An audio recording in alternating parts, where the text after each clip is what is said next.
Number 35. They threw some doozies on you here. Not all of them are tough, but some of them get a little bit tough toward the end.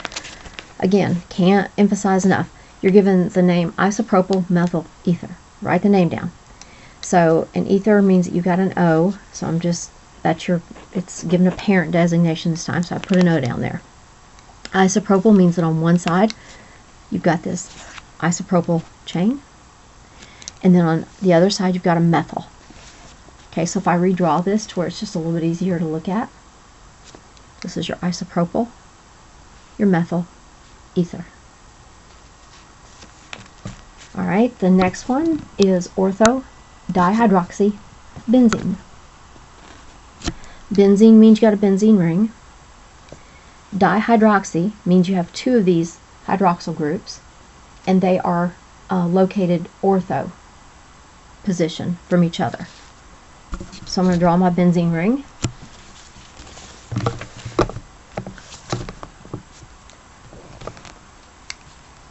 And remember, this is position 1 and ortho, meta, para. So these are ortho from each other, two hydroxyl groups.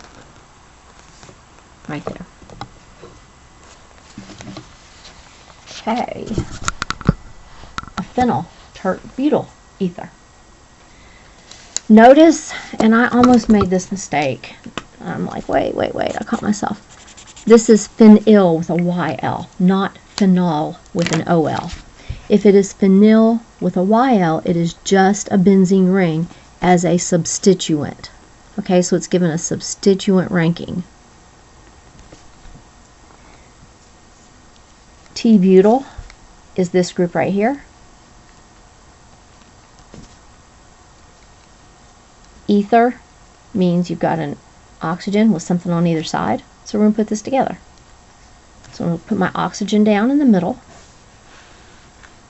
I'm going to put my phenyl group on one side, my T-butyl group on the other side.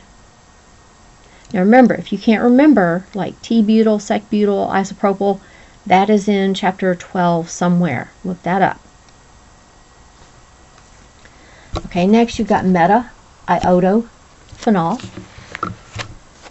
Okay, so phenol looks like this.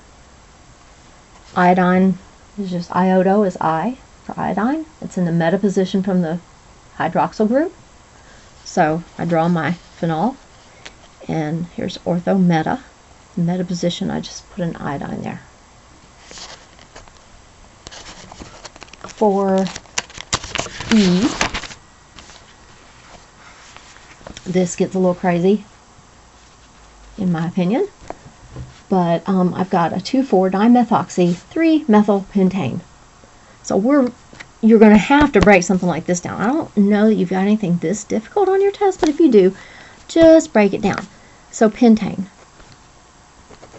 Pay attention to whether you've got pentane or pentene, because the next one is a pentene. So I'm going to draw 1, 2, 3, 4, 5 carbon chain here. That's pentane. Okay, at number 3, you've got a methyl, which looks like this. Position number 3.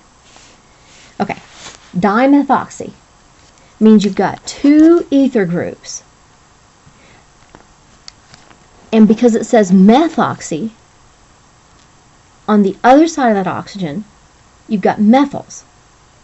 Okay, so you got two of these ethers that have methyl groups on them. And they're located at positions 2 and 4.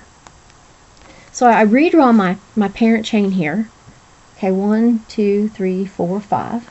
That's my pentane. And at number 3, I'm going to put a methyl. So 1, 2, 3, I put a methyl.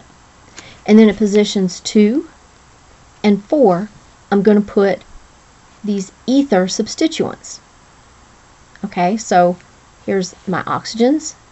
And we got 2 dimethoxys. So on the other side of each one of those is this CH3. Now remember, at this point when you get stuff looking like this, you might have drawn something that looks different than this but is the same thing. So that's why don't get too discouraged. Break it up and see, is what you drew the same thing as what I drew, but just does it look a little bit different. Okay. Now F. Got to pay real close attention because this is a pentene, and that one letter changes a lot. Okay, so it's 3-methoxy, 4-methyl, 1-pentene. So the 1-pentene means that you've got a 5-chain carbon, and at position number 1 is where your double bond is. At number 4, you're going to have a methyl group. And at number 3, you're going to have a methoxy substituent. Okay, this is an ether with a methyl occurring at carbon number 3.